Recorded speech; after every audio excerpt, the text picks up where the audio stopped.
perempuan. Bersenang bunyi.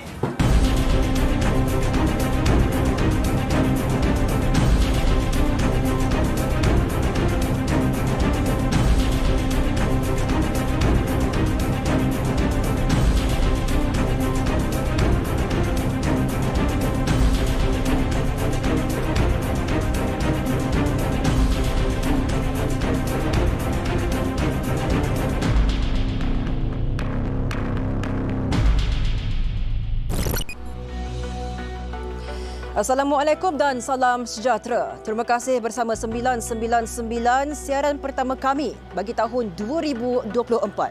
Siaran ini juga boleh ditonton secara HD di www.tonton.com.my. Sebuah rumah transit penyeludupan parti berjaya dibongkar pasukan D3 Bukit Aman. 4 individu warga asing dipercayai berperanan sebagai transporter dan penjaga rumah turut ditahan. Saksikan op pintas yang dijalankan pasukan Jabatan Siasatan Jenayah Bukit Aman yang turut disertai wartawan Ainul Abdul Rauf.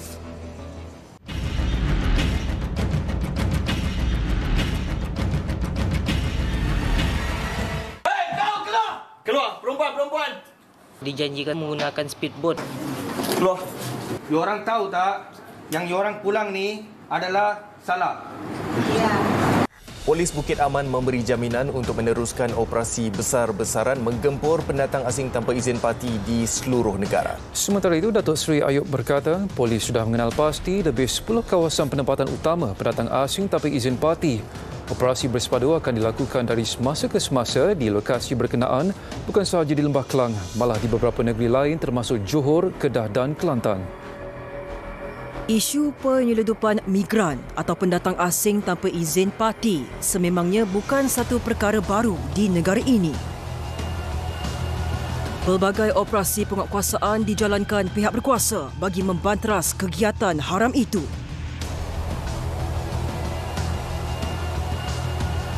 Sehingga November 2023, pihak berkuasa berjaya menggagalkan sebanyak 51 kes cubaan menyeludup parti sekitar perairan Selat Melaka.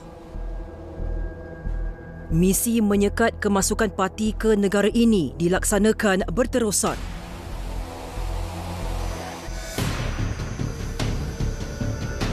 Susulan itu, sebuah rumah sekitar Jalan Kebun Shah Alam digempur pihak Polis Cawangan Anti Pemerdagangan Orang dan Penyeludupan Migran D3 Jabatan Siasatan Jenayah Bukit Aman ekoran disyaki menjadi rumah transit penyeludupan parti.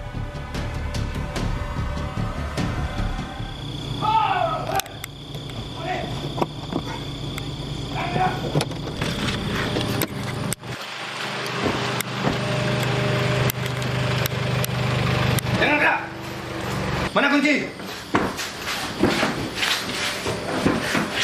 Mana kunci dia? Belakang lagi sini.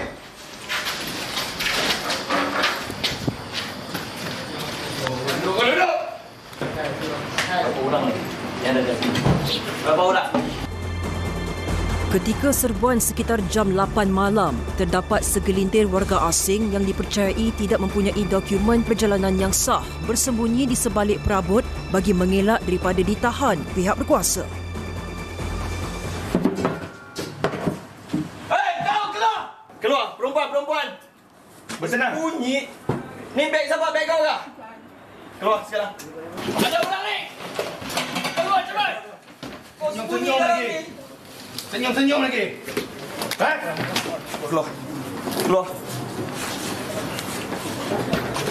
Bilik ni clear. Di belakang clear. Serbuan mendapati majoriti warga asing yang ditahan disyaki melanggar Seksyen 15-1-C Akta Imigresen 1959 Palang 63 kerana menyalahgunakan pas lawatan sosial selain tinggal lebih masa.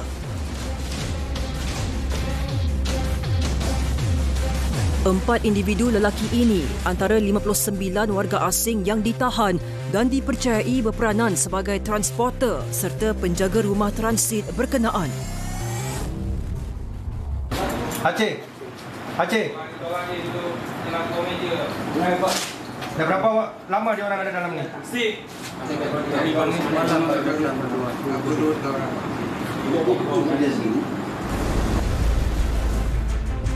Hasil pemeriksaan, sindiket penyeludupan parti ini dipercayai aktif menjalankan kegiatan terbabit sejak 3 bulan yang lalu. Yang tadi last makan pukul berapa? Yang ni kami yang makan 5 petang. 3 ke 4? 3. Apa menu makan yang dia bagi di sini?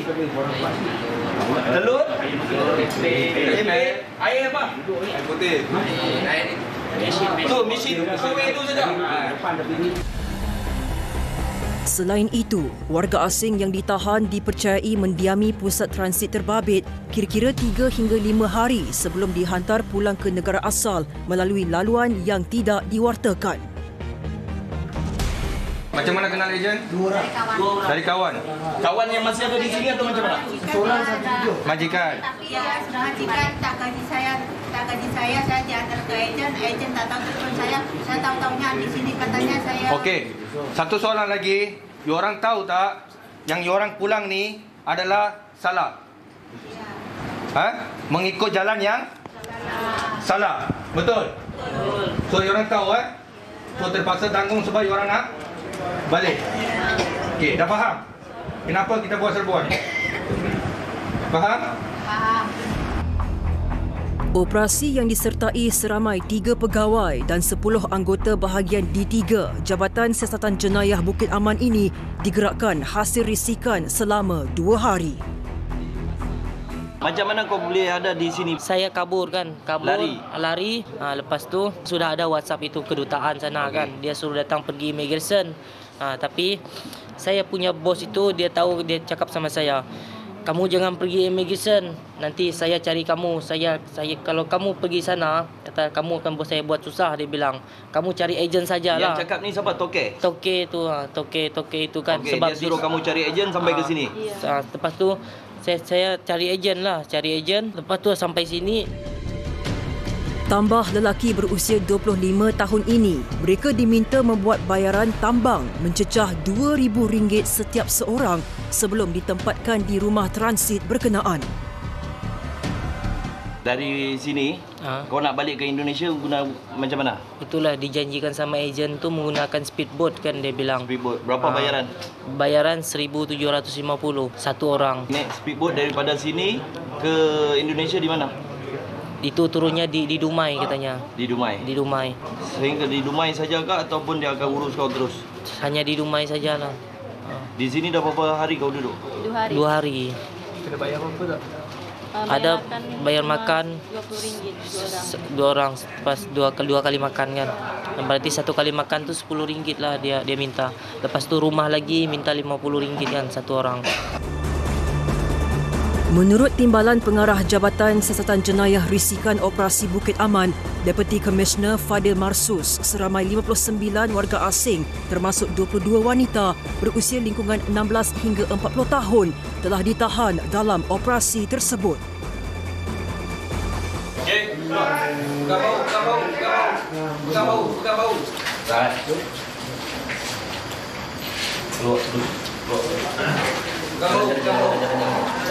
Boleh. Ambil. Sun. Mari lagi. Wah. Lagi.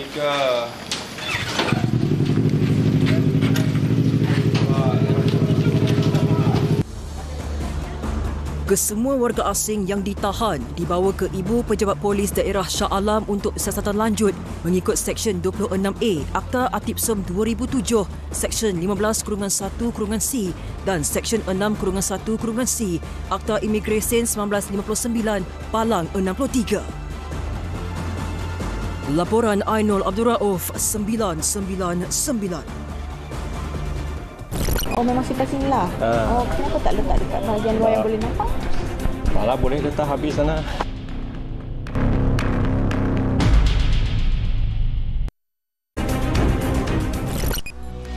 Gara-gara memiliki hologram Pharmatech palsu, ubat antiseptik atau lebih dikenali sebagai krim ubat sapu gatal disahkan tidak berdaftar.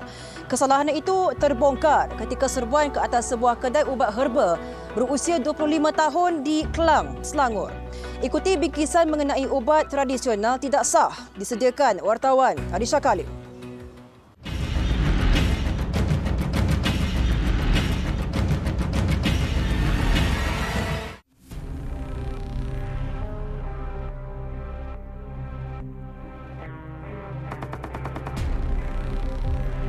Pelekat hologram Pharmatech diperkenalkan pada 1 September 2019 sebagai ciri keselamatan bagi memastikan produk farmaseutical adalah berdaftar dan tulen di bawah Kementerian Kesihatan Malaysia KKM. Susulan itu, bahagian penguatkuasaan farmasi KKM menjalankan serbuan ke atas sebuah kedai ubat herba sekitar Kelang, Selangor yang disyaki menjual ubat-ubatan menggunakan hologram palsu.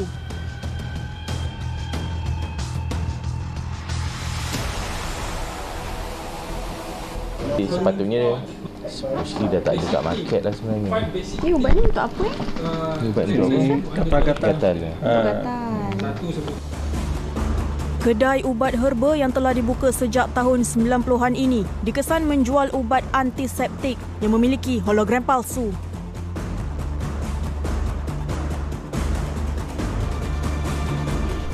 Sewaktu pemeriksaan, krim ubat sapu gatal yang diletakkan di rak ini yang telah dijual sejumlah RM9 didapati hologram yang dilekatkan pada pek berkenaan adalah palsu dan tindakan itu dipercayai boleh mendatangkan kesan buruk kepada pengguna jika digunakan di luar kawalan.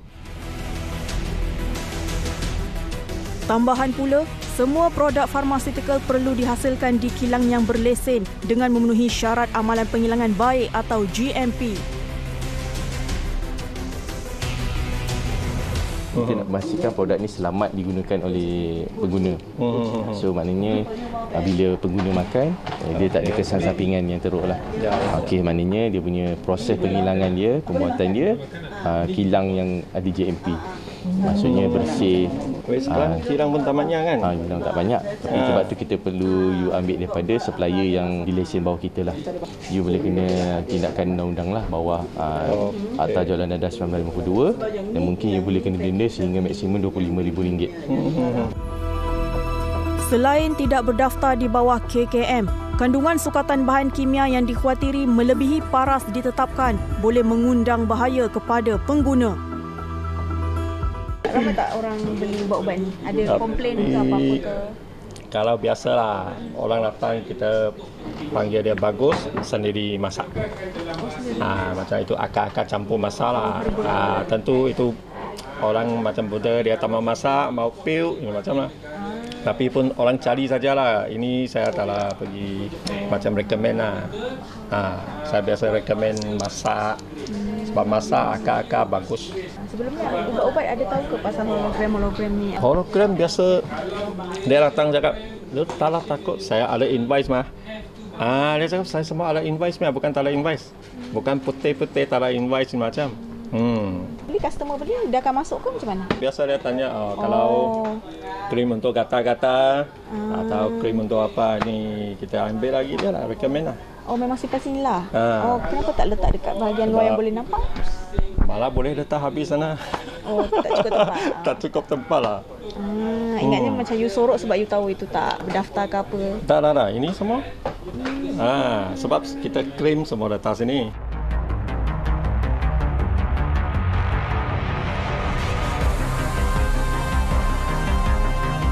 Produk antiseptik tersebut dirampas dan pemilik premis berusia 51 tahun ini serta pengilang bakal berdepan dengan tindakan mengikut undang-undang.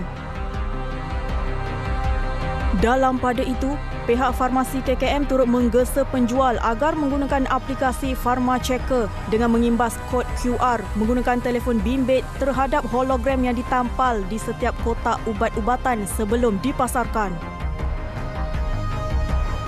Operasi yang turut disertai bahagian penguatkuasaan kebersihan persekitaran makanan itu mengesan beberapa pek ubat-ubatan tradisional serta pek makanan yang tidak dilabelkan dalam bahasa Malaysia. Kalau pelanggan datang kedai, so you tengok kan, kita pun tak boleh tahu apa benda ni. dalam bahasa Cina kan. So bila dia datang daripada China, so dia repack balik. Cuma isu dia bawah peraturan 10A dia tak apply kat sini. So kena ada nama sebenar makanan ni lah. Ini sebenarnya apa? Gula? Gula. Tapi kita tak tahu kan. Betul, kita so means kena ada nama sebutan sebenar makanan dalam bahasa Malaysia. We all Malaysian boleh masuk kan. Bila we all Malaysian ni kita banyak orang Melayu, orang India. So bila bahasa ni at least bahasa Melayu lah. Kalau makanan import kena ada at least bahasa English. So bila tak ada kan bahasa Cina orang tak tahu. Tindakan pemilik premis yang gagal mengikut garis panduan pelabelan makanan itu akan dikenakan tindakan di bawah Peraturan-Peraturan Makanan 1985. Since you buat repackaging, you kena buat relabeling balik lah. So kita akan keluarkan satu notis di bawah peraturan 10A dan kita minta you turunkan semua produk makanan yang tiada bahasa Malaysia yang you pamerkan tu. And then I nak minta you as soon as possible you buat relabeling balik. Berat, ramuan, expired date, nama sebutan sebenar dengan ingredient.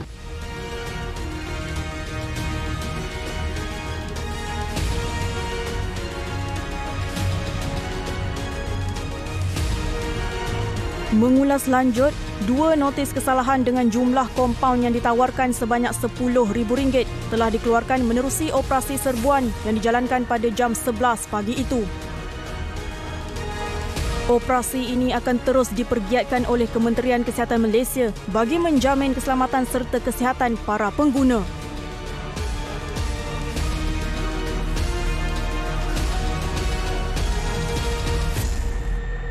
Laporan Arisha Kalim 999.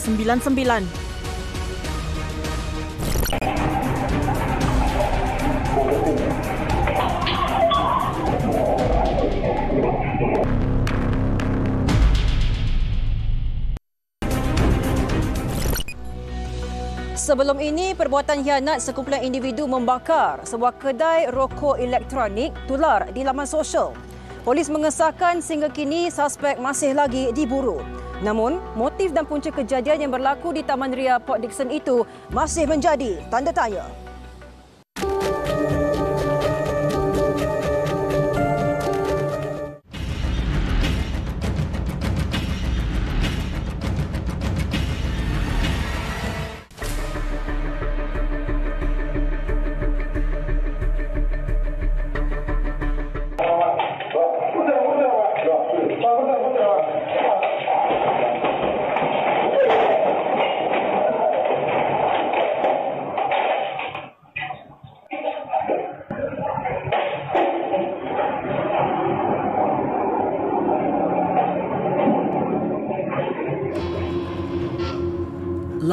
Disember lalu, sebuah premis yang menjual rokok elektronik di lot kedai Taman Ria Port Dickson telah dibakar oleh sekumpulan individu yang dipercayai terdiri daripada 4 orang lelaki.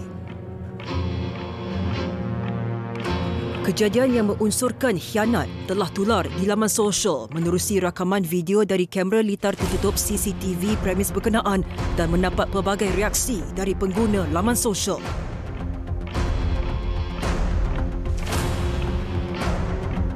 Bagi saya sepatutnya benda ni gentle lah, kita sesama manusia patutnya selesai cara baik lah, bukannya kita khianat kedai. Sebab kedai tu mungkin punca cari rezeki, mungkin yang bekerja kat situ kehilangan mata pencarian. Sepatutnya benda ni sabar, bincang dengan cara baik lah, sebab orang tahu siapa yang buat, kita akan masuk ke dalam, akan ada rekod jenayah dan masa depan kita akan gelap lah. Dekat premis kita sendiri kita ada pasang CCTV lah untuk mengelakkan benda di luar jangkaan. Yalah, dari satu segi keselamatan. Yalah, nowadays kan tak boleh jangka insiden ni, kalau sebolehnya kita elak lah.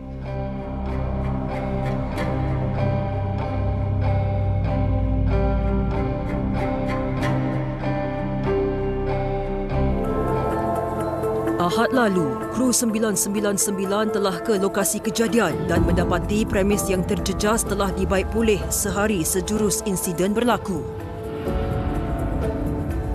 Menurut pemilik premis berkenaan, proses baik pulih telah dilakukan termasuk menaik taraf beberapa ciri keselamatan atas saranan pihak polis agar kejadian yang sama tidak berulang. masa kebakaran tu ada kedai sebelah ada call. Lepas tu saya punya pekerja ada call saya bagi tahu ada orang masuk kedai. So masa saya sampai sini kedai dah terbakar. Waktu saya sampai, masa tu saya nampak ramai orang depan kedai lah. So saya sampai, tak sampai 5 minit, bomba pun cepat dah sampai. Lepas tu dia orang dah padamkan api lah. So api tu tak merebak dekat kedai sebelah semua. Setakat ni saya tak syak siapa-siapa lah. So kita pun dah report dekat PDRM. So tunggulah nanti siapa yang buat, nanti dia ambil tindakan. Menerusi rakaman CCTV, seorang lelaki warga tempatan yang merupakan pekerja di premis berkenaan telah diarahkan untuk keluar oleh suspek sebelum mencetuskan kebakaran.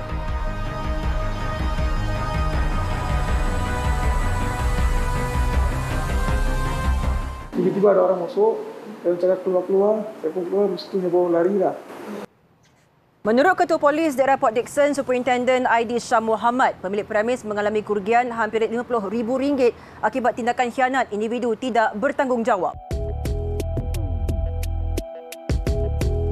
Hasil daripada siasatan awal di tempat kejadian, pihak polis mensyaki yang kejadian ini adalah satu kejadian jenayah yang terancang.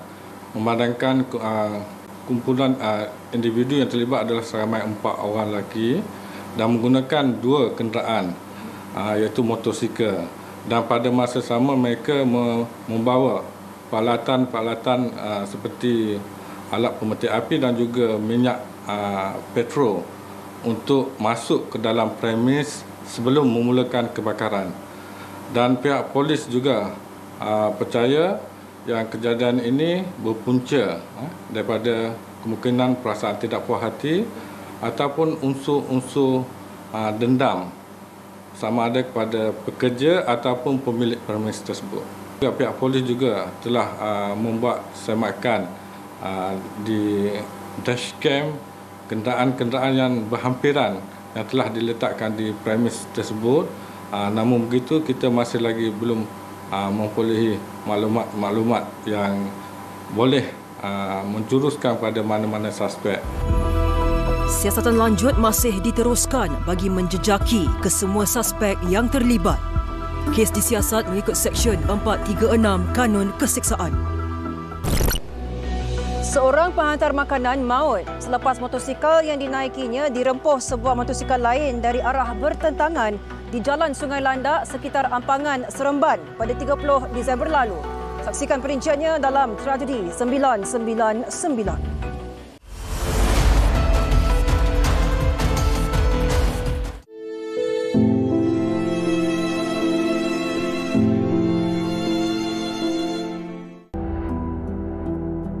Dalam kejadian kira-kira jam 11 malam, mangsa berusia 29 tahun yang menunggang motosikal jenis Yamaha 135LC maut di lokasi kejadian akibat cedera parah di kepala dan badan. Menurut Ketua Polis Daerah Seremban, Asisten Komisioner Arifai Tarawi, mangsa dipercayai dalam perjalanan dari Dusun Nyor ke Ampangan sebelum bertembung dengan sebuah motosikal ditunggang seorang remaja lelaki 16 tahun bersama pembonceng berusia 13 tahun. Siasatan awal mendapati motosikal dinaiki 2 remaja terbabit dipercayai memasuki laluan bertentangan lalu melanggar bahagian hadapan motosikal mangsa.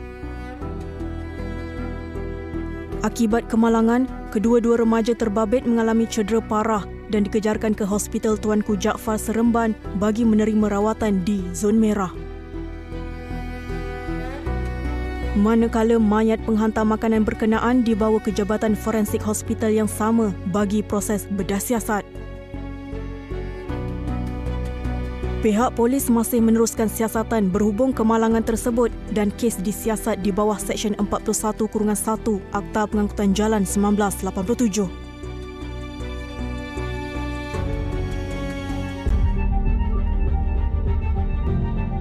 Sementara itu di Kuantan, Pahang, 2 individu maut termasuk seorang rentung apabila kereta dinaiki mereka bertembung dengan sebuah trailer sekitar kampung Sungai Miang Pekan 26 Disember lalu. Menurut jurucakap Jabatan Bomba dan Penyelamat Malaysia JBPM Pahang, pihaknya menerima panggilan kecemasan pada jam 8.22 malam sebelum sepasukan anggota dan pegawai dari Balai Bomba Pekan dan BBP Nenasi digerakkan ke lokasi kejadian. Akibat pertembungan terbabit, kenderaan dinaiki kedua-dua mangsa dipercayai terputus dua lalu terbakar. Lebih menyedihkan, seorang mangsa lelaki yang juga merupakan pemandu kenderaan berkenaan dipercayai tercampak keluar dari kereta susulan nahas tersebut. Manakala seorang lagi mangsa wanita didapati tersepit dan terbakar di dalam kereta berkenaan. Kedua-dua mangsa meninggal dunia di lokasi kejadian dan mayat mereka diserahkan kepada pihak polis untuk tindakan lanjut.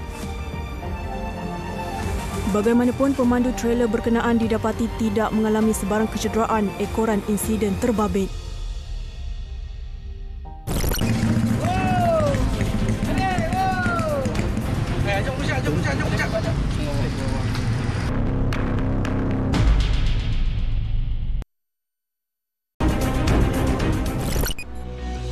Cawangan Trafik dan Jenayah Shah Alam menjalankan op samsing jalanan bagi mengesan penunggang motosikal yang berlumba dan memiliki kenderaan yang dimodifikasi secara ekstrim. Tindakan penunggang yang melawan arus ketika cuba melarikan diri dari sekatan polis dilihat mampu mengancam keselamatan pengguna jalan raya yang lain. Saksikan perinciannya bersama wartawan Syukri Ibrahim.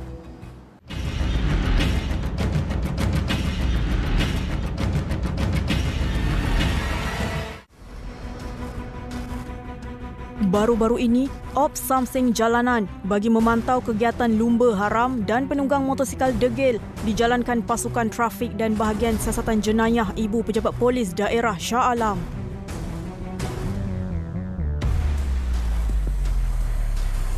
Aktiviti lumba haram juga dilihat antara faktor yang menyumbang terhadap statistik kemalangan jalan raya.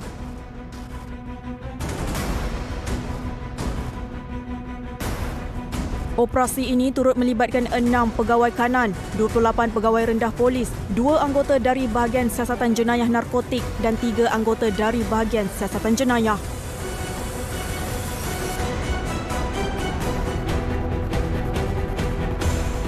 Sekatan jalan raya di Persiaran Perbandaran Seksyen 14 dimulakan pada jam 11.30 malam dan kesemua kenderaan terutamanya penunggang motosikal menjadi sasaran pemeriksaan polis.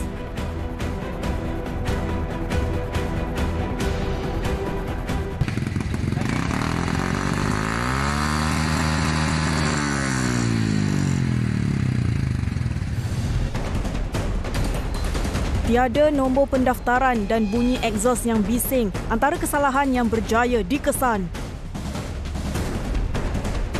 Tidak mempunyai cermin sisi, tiada lesen memandu dan nombor pendaftaran fancy atau tidak mengikut spesifikasi menjadi antara kesalahan utama yang dikesan pada operasi ini.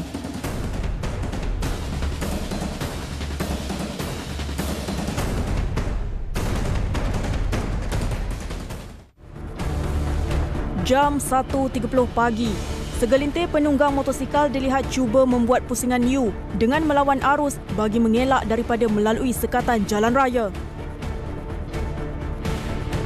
Tindakan agresif ini juga mampu menyebabkan kemalangan terhadap pengguna jalan raya yang lain.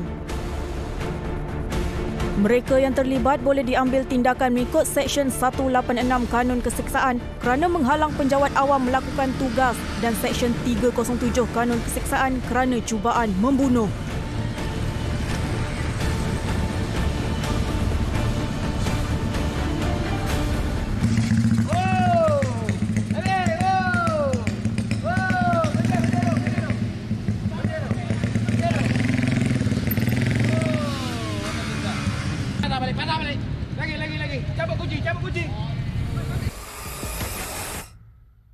Kesemua penunggang yang melakukan kesalahan berbahaya ini diperiksa bagi mengesan kesalahan lain termasuk modifikasi motosikal untuk menambah kelajuan.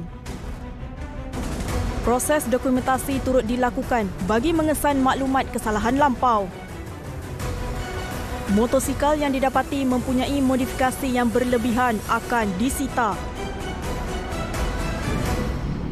Akibat cuba meloloskan diri dari sekatan jalan raya, seorang penunggang motosikal mengalami cederaan parah apabila mengalami kemalangan bersama seorang anggota polis ketika cuba meloloskan diri. Kini kedua-duanya dibawa ke hospital untuk rawatan lanjut. Semasa operasi dijalankan, kemalangan turut berlaku di antara seorang penunggang motosikal dan seorang anggota polis yang bertugas. Tindakan cuba melawan arus telah berakhir dengan kecederaan yang mungkin boleh membawa maut.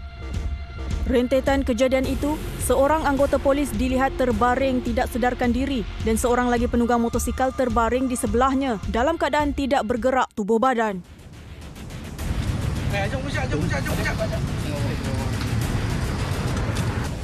Kedua-duanya didapati mengalami kecederaan parah yang disebabkan oleh impak kemalangan yang kuat.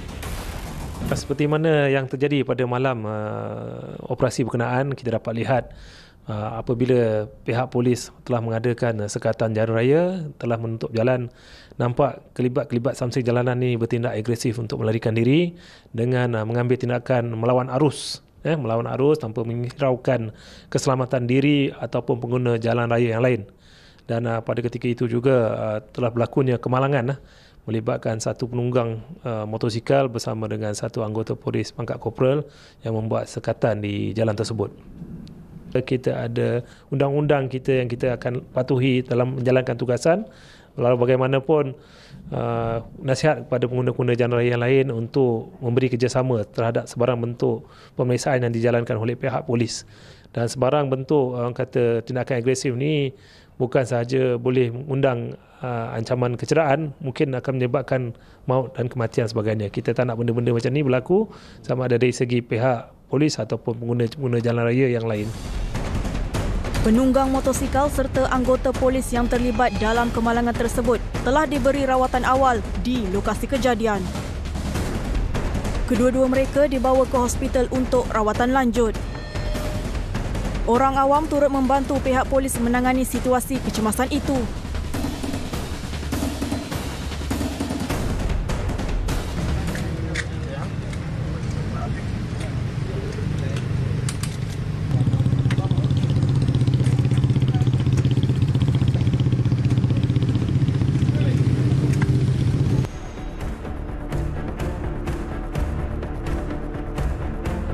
Sebanyak 300 buah motosikal telah diperiksa dan susulan itu juga sebanyak 185 saman dikeluarkan atas pelbagai kesalahan termasuk nombor pendaftaran fancy, tiada cermin pandang sisi dan tiada lesen memandu.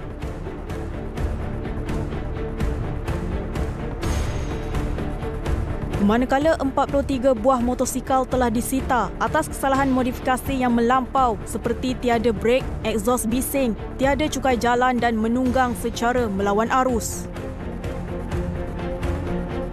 Saya menyeru kepada remaja-remaja di luar sana untuk tidak bertindak agresif ataupun luar jangka lah. Menggunakan orang kata jalan raya ni dengan penuh hikmah.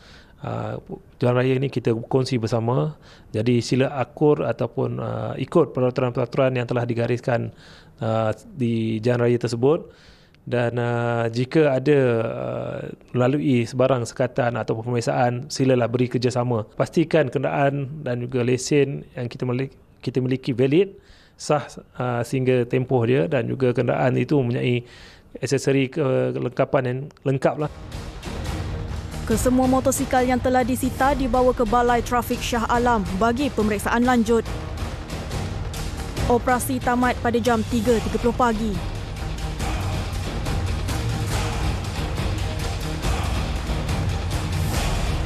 Laporan Syukri Ibrahim, 999. Seorang ejen hartanah mengalami kerugian RM6,000 selepas disamun dua penjenayah bersenjatakan parang dan kayu baseball sekitar Kelang, Selangor. Insiden samun yang tular di media sosial itu membuka tirai rangkuman kejadian jenayah seminggu 999.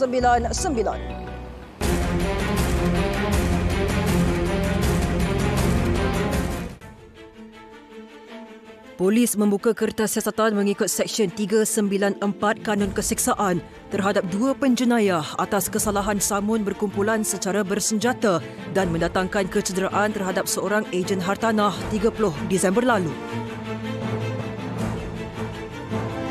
Kejadian jam 2.50 petang di laluan persiaran Pegaga, Klang telah mengakibatkan mangsa yang berusia 40 tahun cedera di bahagian jari dan lengan serta mengalami kerugian sebanyak RM6,000 termasuk sebuah komputer riba dan kerosakan terhadap kedua-dua cermin pintu kereta. Insiden tersebut dipercayai berlaku selepas mangsa dikatakan baru mengeluarkan wang dari mesin juruwang automatik ATM di sebuah bank sekitar Jalan Meru, Klang dan ingin menuju ke Bukit Tinggi, Klang untuk bertemu rakannya sebelum didatangi dua orang suspek bersenjatakan kayu baseball dan parang yang bertindak memecahkan cermin pintu bahagian pemandu dan penumpang. Menurut Timbalan Ketua Polis Daerah Klang Selatan, Superintendent Kamal Arifin Aman Shah, usaha mengesan suspek masih giat dijalankan dan orang ramai yang mempunyai maklumat diminta tampil ke Balai Polis Berhampiran bagi membantu siasatan.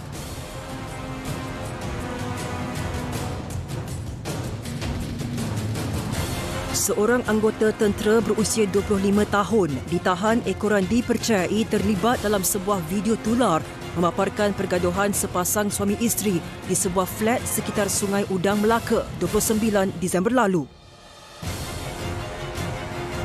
Menurut Ketua Polis Melaka, Datuk Wira Zainul Samah, siasatan mendapati kejadian tersebut berlaku pada 15 Disember lalu dan satu laporan polis telah dibuat oleh seorang wanita berusia 38 tahun yang mendakwa dipukul oleh suaminya. Kes disiasat mengikut Seksyen 18A Akta Keganasan Rumah Tangga 1994 dan Seksyen 323 Kanun Keseksaan. 21 Disember lalu, Jabatan Kastam Diraja Malaysia berjaya mematahkan cubaan seorang pemandu pelancong sambilan menyeludup dadah jenis ganja yang dibungkus menyerupai belacan seberat 3.68 kg bernilai lebih RM11,000. Suspek berusia 24 tahun ditahan di pos kawalan Kompleks Imigresen Kastam, Kuarantin dan Keselamatan ICQS Wang Kelian, Kaki Bukit selepas menemui sebuah bungkusan ketulan mampat ganja yang disembunyikan di dalam sebuah bagasi di sebalik timbunan pakaian milik suspek. Menurut Pengarah Kastam Perlis, Ismail Hashim, suspek dipercayai dibayar RM5,000 oleh sindiket bagi menyeludup masuk bekalan dadah berkenaan yang disyaki diperoleh dari Thailand. Kes disiasat mengikut Seksyen 39B Akta Dadah Berbahaya 1952 yang memperuntukkan hukuman mati atau penjara seumur hidup serta tidak kurang daripada 12 sebatan. Ketua Sindiket Pengedaran Dadah terbesar di Sabah bergelar Datuk antara 10 individu yang berjaya diberkas menerusi satu operasi khas dijalankan Jabatan Siasatan Jenayah Narkotik Bukit Aman serta Kawasan Keselamatan Khas Pantai Timur Sabah Eskom di sekitar Kota Kinabalu, Tawau dan Semporna pada 25 Disember lalu. Siasatan mendapati suspek berusia 40 tahun itu dikesan berperanan sebagai penaung sebuah badan bukan kerajaan NGO dan disyaki memperoleh bekalan dadah dari negara jiran sejak tahun 2015 untuk pasaran tempatan selain turut diseludup masuk ke Indonesia dan Filipina. Kes disiasat mengikut Seksyen 130V Kanun Keseksaan Kesalahan Jenayah Terancang dan Prosedur di bawah Akta Kesalahan Keselamatan Langkah-Langkah Khas 2012 SOSMA. Siasatan juga dijalankan di bawah Akta Pencegahan Pengubahan Wang Haram, Pencegahan Pembiayaan Keganasan dan Hasil daripada Aktiviti Haram 2001.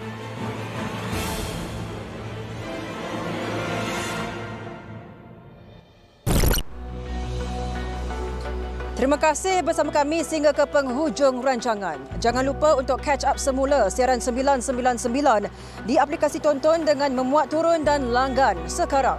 Saudara, jangan sesekali mencabar perlembagaan undang-undang. Setiap perlakuan jenayah pasti akan diadili. Dengan itu kita jumpa lagi di minggu hadapan. Assalamualaikum dan selamat malam. Ingat, jenayah membawa padah.